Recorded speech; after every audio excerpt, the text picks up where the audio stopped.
Hello, good evening, and welcome to News 9. This news is live on Joy 99.7 FM in Accra, Love 99.5 in Kumasi, and on over 30 affiliates across the country. Well, coming up tonight, government reveals it will require $4 billion over 5 years to fully implement the 24-hour economy policy, with the majority of the funds coming from the private sector, while government will provide $300 million in seed funding. But the opposition MPP has expressed doubts over the government's plan to roll out the policy, questioning the lack of genuine demand and the financial viability of the initiative. Also coming up tonight, GoldBod makes a bold move to clean up Ghana's gold trade with iron fist as it revokes all gold trading licenses issued under the former precious minerals marketing company regime, effective immediately. All the previous licenses that various traders involved in gold trading had from the defunct Precious Minerals Marketing Company, PMMC, and the Ministry of Lands and Natural Resources have all been revoked. We have details as President John Mahama is set to inaugurate the new GoldBod Security Task Force, which will have police powers to combat illegal gold trading and smuggling. On that day, the President will outdoor this new security task force, who have the same powers as police officers and who have been given a special and specific mandate. And in sports, outgoing Ghana Boxing Authority President Abraham Kote-Nikwe blasts sports minister and NAC boss in a fiery outburst. Also coming up tonight, Chief Executive Officer of the Minerals Development Fund, Dr. Hannah Bisu, and her family face fresh threats amid ongoing crackdown on illegal mining activities. We have details as she defends the Minerals Development Fund's mandate to fight illegal mining against rising public criticisms. Anything that is negative, harmful, that the mining has caused in the communities and the persons is for us to redress. The fight you're on now forms part of your mandate. Exactly. Coming up in business, the Chamber of Petroleum Consumers questioned their expected hike in petroleum prices in the coming days. We have details of these and many other stories coming up in the next 1 hour. My name is Kenneth Jesse. Hello again. Presidential advisor on the 24-hour economy, Gusi Tano, has revealed that the Secretariat will require $4 billion over 5 years to fully implement the policy. He noted that the government will provide $300 million in seed funding to be disbursed in tranches to kickstart the rollout, while the rest of the funds will come from the private sector. The 24-hour economy was a key campaign promise by the NDC in the run-up to the 2024 elections. 6 months into the new administration, the government is set to officially launch the policy on July 2nd. Speaking to the press ahead of the launch, Mr. Tano outlined the funding needed to unlock the policy's full potential. We said that the initial projected cost, we're still in the calibration stage, is about $4 billion. Of that, about 300 to 400 million will come from government to support the viability gap requirement to make sure that the bulk infrastructure is commercially sound and therefore will attract private sector investment. Because government is involved in the IMF program, they have to test these suggestions to the IMF, and it doesn't have to be in one go. It can be a crawling seed contribution of seed money to give, and also the requisite seed money for the authority when it's set up. So that is the ask, and we believe that we can raise a lot of that. In fact, some of the potential commitments you have already for the enterprise finance and the capex component of the bulk infrastructure and enterprise capex is heading now towards $2 billion. But it takes a little time to negotiate these, and of course, because they're confidential, we cannot immediately reveal until we've actually signed on the dotted line going forward. So by this time next year, we should be able to announce what kinds of resources are available to implement the program by the private sector. The money is not coming to 24-hour Secretariat. It's going through mechanisms straight to the private sector based on a very disciplined, well-thought-out protocols about who can benefit, why they benefit, whether they're in the value chains, whether they belong to an association, whether they are cooperative, and so on, so that we can build this extraordinary private sector we have to the levels that allows them to not only produce the low-hanging fruits, and the lowest hanging fruit we have for those who ask the question, is the $2.5 billion of food we import from the rest of the world, which we can produce here. That is the lowest hanging. So that there is Gusitana, who is the presidential advisor on the 24-hour economy. But the opposition MPP has expressed skepticism over the government's plan to roll out the policy starting Wednesday. The MPP's Director of Communications, Richard Ayagba, has raised concerns about a lack of genuine demand and questioned the financial viability of the initiative, particularly highlighting the government's cited $4 billion funding requirement. He says the government's 24-hour campaign promise is unrealistic even from the start, and criticized the policy as being disconnected from clear economic problems or demand drivers. Well, thank you very much. Good afternoon to your viewers. I think it's a good thing that we undertake 24 hours to help grow, except that the manner the promise is being communicated is wrong, is deceptive, and now we're faced with a reality that certainly the NEC cannot implement the 24-hour economy as it said. We told them, and we actually did draw attention to this, that it's not realistic. Economies or cities that implement 24-hour economy, there are propensities that they leverage. You don't create it. There are tendencies already of your economy that you leverage. So there is demand for certain products or lines of products to be made, and you leverage the demand to be able to expand capacity to meet the demand. But you don't just out of thin air say you're going to do 24-hour economy, and this is where we are now. So unfortunately, the fact of the matter is that it was a make-believe promise. Now they cannot create that demand. The demand is not there. And so this is what this is about. Well, meanwhile, the Speaker of Parliament, Alban Bagbane, has called for legislation of the 24-hour economy to make the policy binding on successive governments. One of the things I'll propose is the fact that after the launch, it must be presented to the people's representatives to give the official stamp of approving it, which meant that we have to have the opportunity to debate it and approve.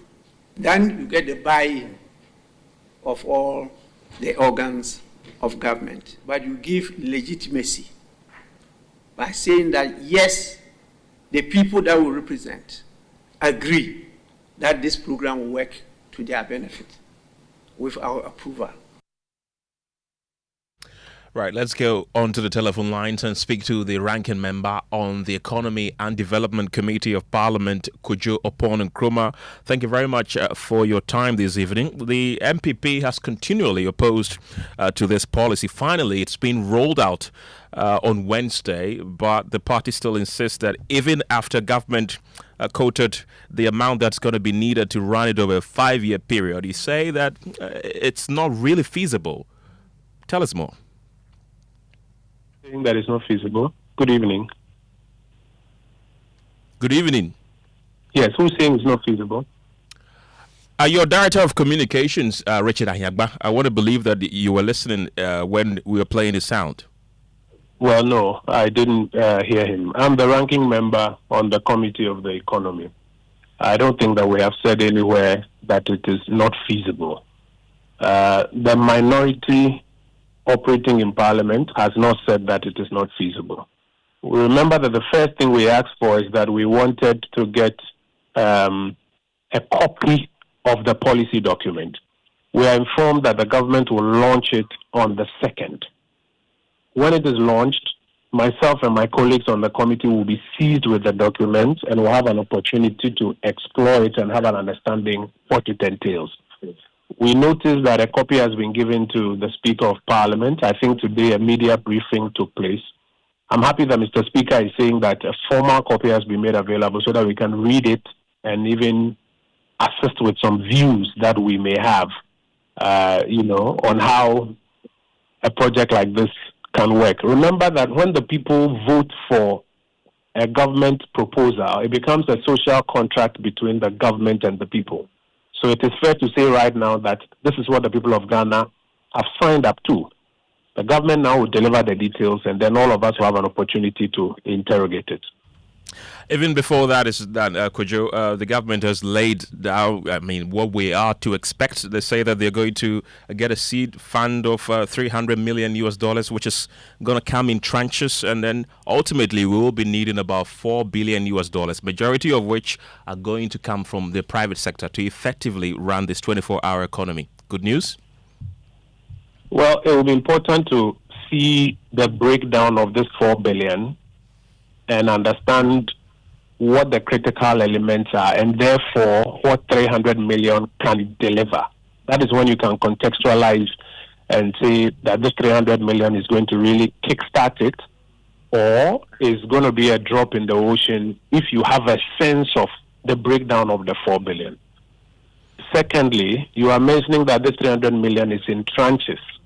So you have to get a deeper understanding of how much you need to really kick off the program as compared to what the tranches are. We don't have all of that detail yet. But the other part is, if you say that a good chunk for the rest of it, that is about $3.7 billion, will come from the private sector, you have to interrogate that a bit more. Is this 100% equity that the private sector is bringing to set it up? Or this is supposed to be PPPs, where the private sector is going to fund some of the government incentives? Because remember, the government is going to supposedly provide some incentives that will make the private sector respond. So this 3.7, what is it? Is it the private sector equity to set up? And I ask that question because you recall that when we came up with One District, One Factory, it relied heavily on private sector bringing 100% equity to set up. You can't control how the private sector will respond. So you can set your targets hoping the private sector will come on board. And if they don't come on board, then you have lacks in delivery on your social contract. So again, it will be important to examine this 3.7 billion component that they say is private sector and have clarity. Is that equity, or that is PPP, or that is even debt to government for government to use in funding what government has to do to make it happen? But I think one of the things that everybody will be looking forward to will be the milestones in this program. So in 6 months, what are we going to see? What is the measurable evidence of success of the program in 6 months, in 1 year, in 2 years? By the time this administration is done, in 5 years, 10 years. Again, you want to see that. So we are hoping to see the document, and then we can do our work as members of parliament, for example, on our committees, to interrogate and to raise the issues that can be raised to ensure that it succeeds. Because remember, it has been voted for by the people. Right. Our task is to ensure that collectively we work together for it to succeed. Kujo, as a ranking member on the Economy and Development Committee in Parliament, do you see government being able to raise these proposed $300 million to support the 24-hour economy? From what you narrated to me, it sounded that government has secured it already. Am I correct? No, not yet. Okay, so they are saying they are now going to raise 300 million. Exactly. Okay, well, again, they have to explain, and I'm speaking to you at this point because we don't have any information yet. Right. So they have to explain, is that 300 million loan? Is that 300 million grant? Is that 300 million FDI? Or they are asking the banks to come in? What is it? Is it equity from the banks or debt from the banks? We have to understand all of that. Okay. As of now, we don't understand any of those yet. Right, and briefly, I want to pick your thoughts on what the Speaker of Parliament, Alban Bagbin, has said when Gusitano paid a courtesy call on him. He said that there should be a legislation for the 24-hour economy to make it a policy binding on successive governments. Do you support that? I think that's putting the cart before the horse, because we first need to see the 24-hour economy policy and the programs under it. And then we can make a determination whether or not it is even legislatable. Is it something, because for example, the 1D1F program that we came up with was not necessarily as a program legislatable. The incentives, you could legislate the incentives because they needed parliamentary backing, tax waivers, etc. You could legislate some of those ones. So first, I think it's important to get the document. Where I agree with Mr. Speaker is where Mr. Speaker says that the document must be brought for the representatives of the people to see it, even possibly debate it, and give it the blessing of Parliament. That is parliamentary approval for the policy. Remember that the minority has been asking that several programs have been launched by the government. They haven't brought the policies to Parliament. Okay. So I agree 100% with Mr. Speaker that he's requesting that a formal presentation of this document is done, and then all of us can go into the details, hopefully approve it. And if there are parts of it that require legislation, we can then legislate it. We'll get more details when it's finally launched on Wednesday. Thank you very much. Kujo Ponkroma is the ranking member on the Economy and Development Committee in Parliament. And in other stories, tonight, in a bold move to reshape the country's gold industry, the Gold Board has revoked all gold licenses issued under the former Precious Minerals Marketing Company regime. With the new licensing regime in place, the Gold Board is set to inaugurate a special security task force with enhanced powers to combat gold smuggling and unauthorized trading. It will be recalled that the Gold Board extended a deadline on a number of occasions for gold dealers to register for a license under the new Ghana Gold Board Act, which took effect in April. Addressing journalists this afternoon, Acting Executive Director of the Ghana Gold Board, Sammy Jemfi, explained that the new license regime is now in full force with more than 200 licenses approved. The new Gold Board licensing regime has taken full effect, and that effective immediately. Only a Ghanaian who has gone through the laydown due process and has been issued with a license by the Ghana Gold Board can legally engage in gold trading in Ghana. What that simply means is that if you are not licensed by the Ghana Gold Board, you are committing a crime if you buy gold or you engage in any form of gold trading. All the previous licenses that various traders involved in gold trading had from the defunct Precious Minerals Marketing Company PMMC and the Ministry of Lands and Natural Resources have all been revoked by the Ghana Gold Board Act, and we will no longer continue to respect those licenses. So whereas we allowed various stakeholders to buy gold, to trade gold with their previous PMMC licenses or licenses to deal in gold issued by the minister responsible for mines, same is not the case as we speak today. That legal regime has come to an end.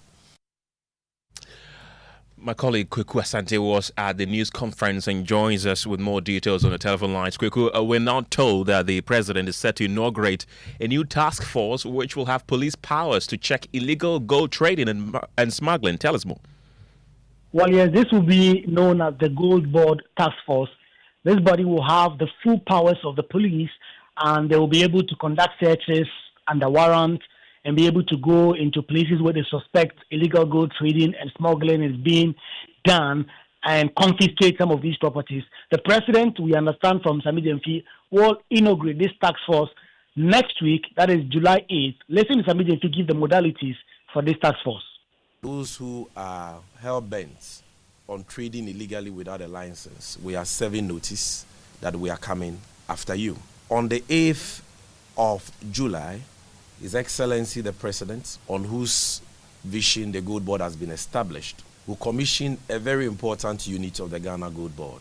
Very important program, because on that day the President will adore this new security task force who have the same powers as police officers and who have been given a special and specific mandate to help the state combat and defeat the phenomenon of gold smuggling, the canker of gold smuggling, the canker of illegal gold trading. And this task force will be driven by an intelligence unit that we have already deployed across the country, gathering information on the activities of all smugglers and illegal gold traders. We know you. You are not in hiding at all because your cover is blown. We know who you are. And Kweku, how does the Gold Board intend to keep this task force in check to ensure they do not go about extorting traders and taking bribes to allow gold smuggling? So, Kenneth, in the past, we've seen how operatives of the national security, sometimes drawn from both the police and the military, have acted when they've been sent to illegal mining concessions, for instance.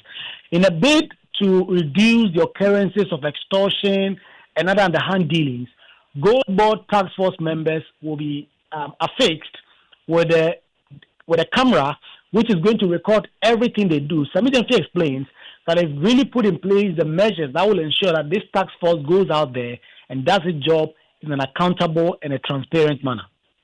And to ensure that the members of the task force we are going to deploy with so much powers will not end up betraying the state, abusing their powers, engaging in extortion, bribery, and the rest, and encouraging the very vice they are supposed to fight. Because like you said, we've seen it in other areas, particularly in the fight against illegal mining. We are deploying technology to ensure that check the members of the task force. So you can't be on a frolic on your own, gallivanting around Ghana and harassing miners and gold buyers and all that because you're a member of the GoldBod Task Force. You need a written warrant.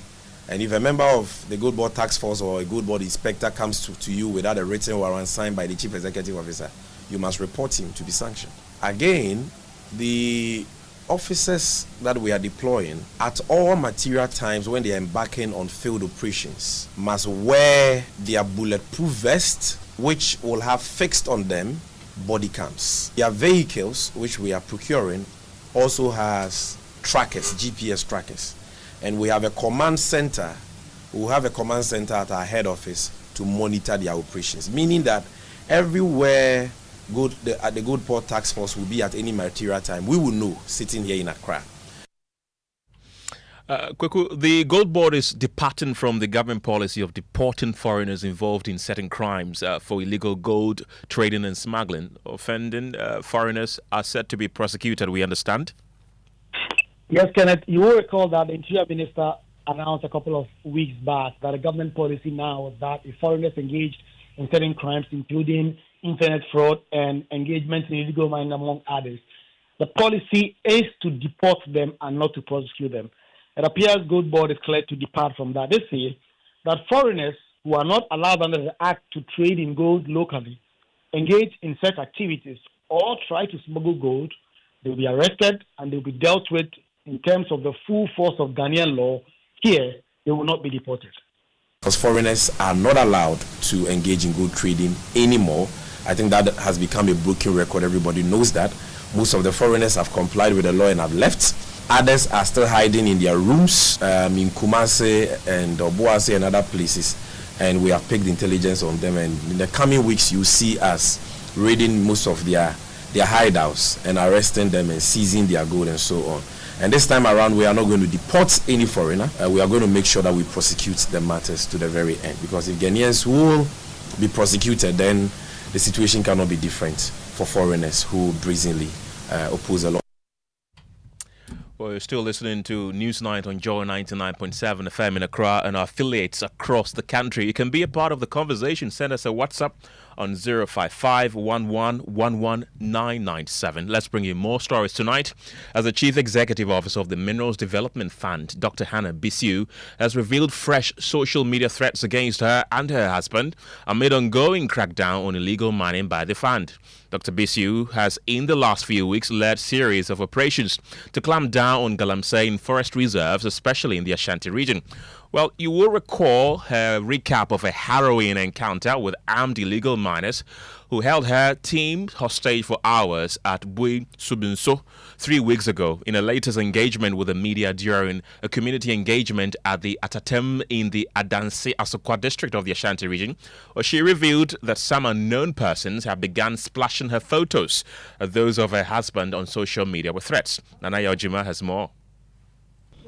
The Minerals Development Fund was established to ensure improvement in the standard of living within mining communities. The indiscriminate mining of gold in these communities continue to deny indigents of their livelihoods. My plantain farm is ready for harvest, but I am unable to go there because the miners have taken over the area. You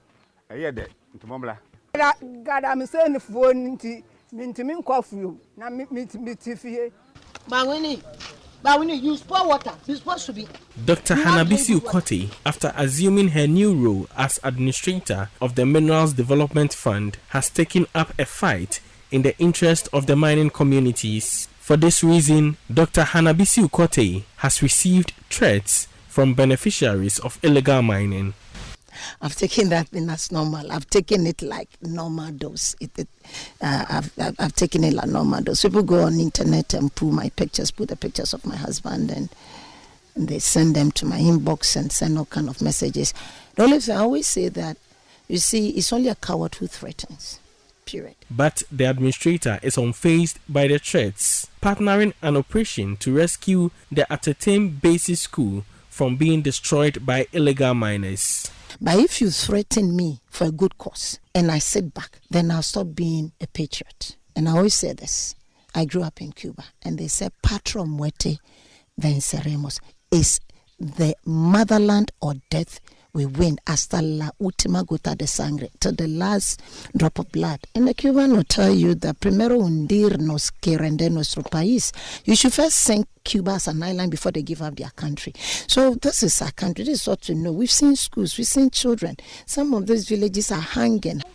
For JoyNews, Nana Yauchima, Kumasi. And Dr. Bisu has also been defending her fund's mandate to clamp down on Galamsey in response to public criticism over whether or not the Minerals Development Fund has any legal backing to also form a task force. Well, the police have also been making a number of arrests over the weekend, including a number of foreign nationals. And my colleague Erastus Sasaridonko has been on that beat for us and joins us with more. Erastus, run us through details of what the police has been up to so far. Well, so far, from the weekend until date, the police have been very busy. They have arrested 87 illegal miners so far. And notable amongst them, they did some arrests at Wasa, 5 arrested, 1 excavator seized. That was the people who were mining in the Mamie River. On 25th, they arrested 15 at Mansour Dubia, precisely Watreso and Trichakrum.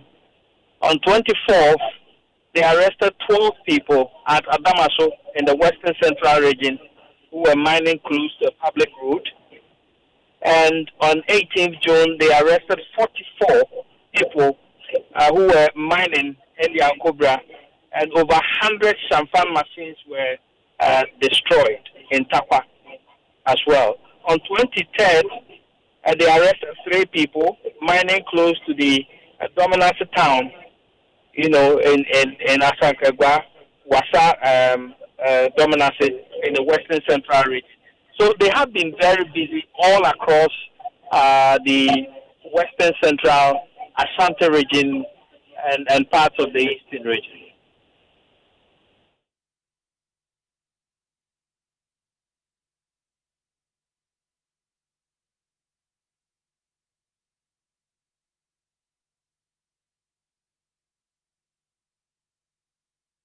Thoughts on the clampdown by the various agencies so far? Hello, Michael. Unfortunately, we've lost Michael Edujemfi, who is the Regional Secretary of the Ghana National Association of Small-Scale Miners. And George Rafi is already in the studio with the latest in business. George, what's up? Well, coming up in business, consumers challenge oil marketing companies over expected increase in prices of petroleum products later this week, insisting the West should be holding current values at the pumps. And Bank of Ghana promises to roll out more innovations to aid digital and fresh payment systems to support financial intermediation in the country. The business news on Newsnight is brought to you by MTN Business. Welcome to the new world of business. Kingdom Books and Stationery, your number one stop shop for all your office essentials, Sinter Stanks and Pepsodent, Herbal and Charcoal. Now you're welcome back to Business on Newsnight, and let's now settle for the details. Now, the Chamber of Petroleum Consumers is raising serious concerns over the expected increase in prices of petroleum products. Now, it follows the announcement by the Chamber of Oil Marketing Companies revealing that we should expect as much as 5% for prices of some petroleum product. The Executive Secretary of the Chamber, that is Duncan Amwa, says current market data shows that we should see prices rather being kept unchanged at the pumps. We at COPEC expect the market to absorb. We are not expecting prices to go up as is being reported. There could be some stability. Stability in the sense that you have a market that as of the current window, which expires midnight today, some should have gone down completely. They couldn't. And so you already have very high prices at the pumps. And so for a window that we are exiting, for which we should have seen a decline of some averages of 3, 4, for which some could not go down. If you are entering a new window and you are getting about 1 and 2% for the product, our expectation as COPEC is that there will be rather stability at the pumps for products across board than seeing an upward adjustment. Dr. Opon is right when he says that indeed international market prices have gone up, but these are still within the current window projections. And that is the Executive Secretary of the Chamber of Petroleum Consumers. Now, the incoming president of the African Export and Import Bank, that is George Lombe, has promised some serious reforms to trade finance in the Africa region. The incoming president disclosed this to Joy Business in an exclusive interview after he was elected by shareholders at the bank's annual general meeting in Abuja, Nigeria. Extraordinary for the African continent. And extraordinary for the support that we have from the shareholders that allows us to do the things that they ask us to do. People say we do not have their protection. Transforming Africa's trade, change the nature of Africa's trade, take it out of commodities, process it, change the direction of the trade, multiply the direction of the trade. And that is the incoming president of the African Export and Import Bank, Afrexim Bank, that is George Lombe. Two other stories, and one of the many challenges facing the growth of small businesses in Ghana is the access to affordable capital. Now, speaking to Joy Business on the sidelines of the MSME Day celebration, Accra, acting head of business and commercial client at Stanbic Bank, Diana, that is Kolabio, emphasized the need for stronger partnership and development agencies to help unlock affordable financing for small businesses. During the phase of entrepreneurship, there are some equity risks that the owners need to take, but they need partners to help them in this phase to be able to move to the next level that they think that will see the expansion of their business. And that's where the commercial banks now come in. And we believe that with what we are seeing, the likes of Development Bank doing, Exim Bank doing, MasterCard doing, there's going to be a phase that is going to see all these entrepreneurs rise up to the occasion to become the next big companies that we want to see them to become. And that is Dana Kalabio is acting head of business and commercial clients at Stanbic Bank, Ghana. Now, MTN has concluded its year campaign of Yellow Care aimed at creating lasting impact of, and that is communities that it serves. Now, Chief Corporate Officer at the MTN, Ajari Afi, highlighted the team's regional engagement and reaffirmed the firm's commitment to deepening impact through the introduction of new digital mobile track.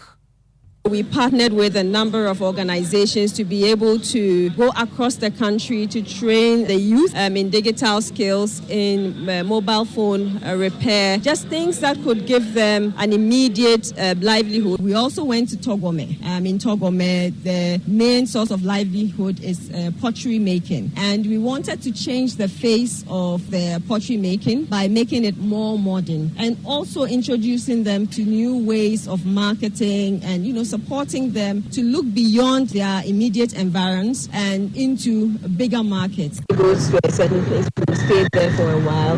We get school children to come in, experience it, train them, and then we move to the next. We are pushing digital inclusion. We know that having digital skills now is a must. And that is the head of corporate services at MTN Ghana. They're giving us some more details about their offering under the Yellow Care Campaign Initiative. That is Ajua Wiafe in those, giving us those details. To other telecom stories, and Telecel Ghana has rolled out revised data bundle offering with a significant value boost at no additional cost to their customers, effective July 1, 2025. The data increment is in line with the Telecoms sector directive on data bundle increment and actually recurring customer feedback. Let's hear from the head of corporate communications at Telecel Ghana, that is Rita Roxon, explaining to us the impact of all these benefits to the telcos in the country. They believe that this is one of several measures being put in place to reward customers for what they are doing in the country. The data value increment is a result of collaboration with the Ministry of Communication, Digital Technology and Innovation, and this reflects the sector's joint dedication in ensuring that all Ghanaians enjoy fair, competitive, and accessible data. So basically, this boost in data bundles is about putting real savings back into the hands of our customers. At Telecel, we are focused on raising the bar for value and affordability in connectivity. And Rita Roxon, she is the head of corporate services at Telecel Ghana, giving us update on what they are offering to customers from July 1. And more, the telecom companies from tomorrow are going to offer enhanced services to their customers when it comes to the purchase of data bundles. We also know that MTN has also announced that they are going to offer a similar bundle to their customers from tomorrow. And that's all for business on Newsnight. Let's do some sports now. And the former president of the Ghana Boxing Authority, Abraham Kote Nikwe, has explained that his respect for President John Mahama and the National Democratic Congress was a key factor in his decision to step down. Nikwe initially tendered his resignation via WhatsApp last Wednesday, citing personal reasons. However, during a press conference earlier today, he chose to go deeper, lashing out at Sports Minister Kofi Adams and NSA boss Yao Ampofo Ankra. I'm resigning because of His Excellency the President and also the party I belong to. But I'm not afraid of the Minister and the Director General at all. I cannot fight my own government and my own party. But I also encourage the Roger Bano and the board members I'm leaving behind that the NSA and the ministry have no right to set the GBA aside. They don't have that right. And if you people sit down for them to do this, then you are setting up a pace that will continue. You are an autonomous body. They should not bring politics into sports. Abraham Kote Nikwe is outgone Ghana Boxing Authority president after resounding success last year. The Joy Sports Invitational returns with the 2025 edition on August 9 at the University of Ghana Stadium. Amongst the disciplines will include women's penalty shootout, the mixed 4x100 relay, the basketball shooting contest, mixed volleyball, women's 50-meter dash, the men's 100-meter dash, mixed sack race relay, the lime and spoon relay, Scrabble, and a range of board and e-games. Interested companies can visit the front desk of Joy FM or visit myjoyonline.com to register. That brings an end to sports. Back to you guys. Oh, thank you very much, Daniel. Well, it's been 2 long years since the raging waters from the Akosombo and Bone dams swallowed homes and scattered lives across North Torn in the Volta region. But for many of the victims, the flood was only the beginning. Today, they endure scorching tents, unfinished houses, and promises that seem to wash away just like the floods. In JoyNews says after the floods, Fred Kwame Asare returns to the heart of the devastation, where hope still fights to stay afloat. Many in Mepe are still waiting for a place to call home again. For Theodora and her family, the wait has been long and unbearable. Her family is one of over 100 households living in temporary UNICEF tents at 3 resettlement camps in the North Town district. Their mud house was swept away, leaving them with only what they could salvage. Honestly, the food they provide is inadequate. The heat inside the tent has caused our children to develop skin rashes, and I'm suffering from them too. When our children fall sick, we have to take them to the hospital ourselves. There's no support at all. At Camp 1, a 10-unit structure built by the government sits empty. The flood victims say it was hurriedly constructed and unlivable.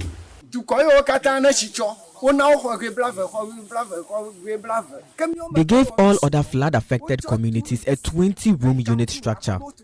But Mepe's population is larger than those communities. So why allocate the same number of rooms to us? They constructed the buildings in just 2 weeks. We refused to move in because they expect about 15 households to share one room. Are we slaves? What crime have we committed? Donations have come in, but we don't receive them. And now they want to pack us like sardines into a single room.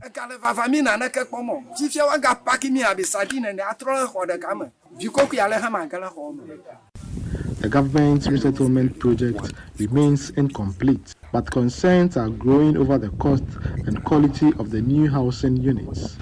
They are putting up 20 rooms, which is 2 bedrooms, a kitchen, no toilet, no bath, small 6x6 posh. Do you want them to stay or to sleep? And they are laying it without mortar joint. When you push it with your hand, the whole thing will collapse. And this building alone, when I tell you the cost of it is reaching 1 million Ghana cedis. It's about 800,000 Ghana cedis for these 2 bedrooms alone. Why is the government wasting money in somebody's pocket? Please compensate the victims so that they go to their homes and leave the camps for you. For these victims, it is not just about shelter.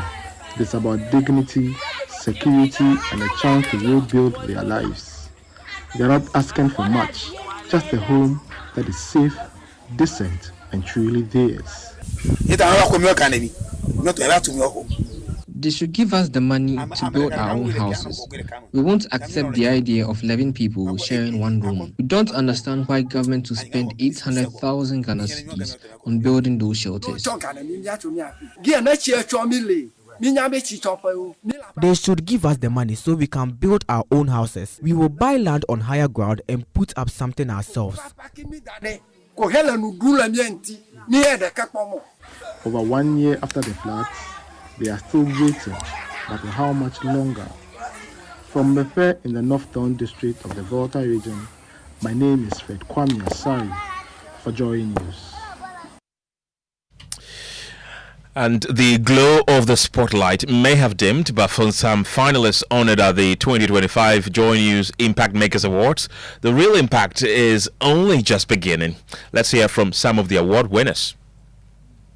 I want to thank JoyNews for this wonderful platform. I've never received any award in my life as a civilian, but in the military, I've received a lot of awards. But as a civilian, I've never received any award, not even in my primary school, JHS or whatever. So, this one feels good. My first award on an international level. So from MNC, we want to support each of the 10 with 10,000 cedis each.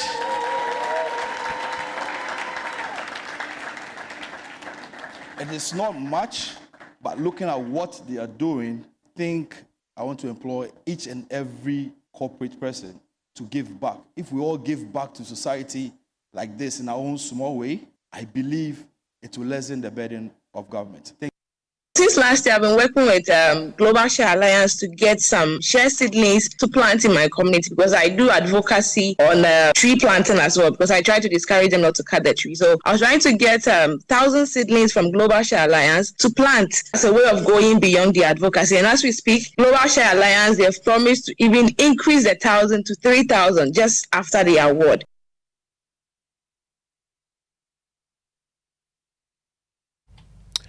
You're still listening to JoyNews, News Night here on Joy 99.7 FM and our affiliates across the country. Well, the much anticipated 2025 National Science and Maths Quiz has kicked off today with regional qualifiers. We begin in the Western region where Archbishop Porter's Girls Senior High School, Kwame Nkrumah Senior High School and Impoho Senior High School are facing off this afternoon in what promises to be a thrilling contest.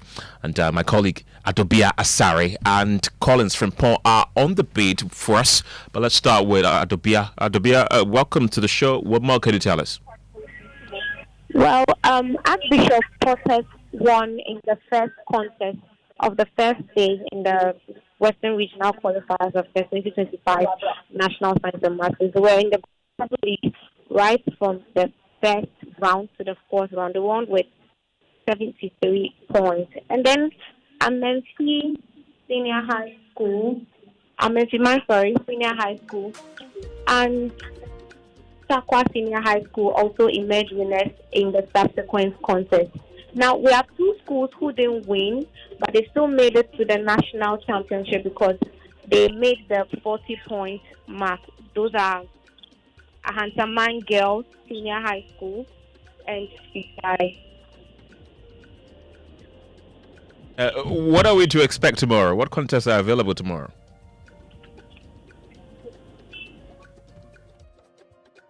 Away from the Western region, let's head to the Bunu region where my colleague Collins Frimpong is also covering the Bunu regional qualifiers.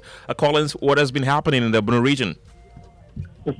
Ken, so when you come to the Bunu region today, we had 4 separate contests over here, and we've been able to, or we've had 4 schools who have already qualified for the finals. And some of these schools include Notre Dame Girls SHS, who secured 78 points. And as a matter of fact, the 78 points that they secured is the highest that they've been able to make in the school's history. And also today it was the highest. We have the Brooklyn Presbyterian Senior High School, who also returned to the national championship since 2018. And when you go to the Methodist Senior High School Technical School in Brooklyn, they also impressed across all 4 rounds, finishing with 38 points to top the contest. To mark their second appearance at the national championship. Their debut one was in 2023, and this will be their second time. And the last contest, which happened, which ended about 30 to 40 minutes ago, was Doma SHS, where they secured 38 points to qualify for the regional finals and also the national championship in October. So we have 4 contests that has happened in the Bunu region. Tomorrow we are expecting 1 contest for the Bunu region. Then we will move to the Ahafo region, where we also have 3 contests to happen. So in total, we will have 4. And tomorrow, Sunyani, which is hosting the contest, the Bunu and the Ahafo contest, Sunyani SHS will also be featured. All right, Collins Frimpong, thank you very much for bringing us update. Let's read a few of your messages you have been sending to us. This is from Francis in Accra. He says, in fact, it is very appalling to hear from MPP's Richard Ayagba condemn the 24-hour economy policy the youth are waiting for. Did MPP, when introducing free SHS policy, bring it to Parliament before they want the NDC to bring theirs to Parliament? And this one also is from Nana Kuamwa Boating in Ablekuma Central, who says, on this day, as we celebrate Martyrs Day, I will still urge the president to reconsider his decision on the suspension of our Chief Justice, Getu Tokonu, as this attempt will not in any way protect the sanctity of our judiciary. And the last one is from Sherry Giovanni in the Volta region. She says, I think the 24-hour economy won't stand the test of time, looking at the amount involved and the seed money that the government is bringing on board, which is woefully inadequate, creates the impression in our mind that this won't stand the test of time. Thank you very much for bringing us those messages. But that's how we end News 9 tonight. My name is Kenneth Jesse. Thanks for listening.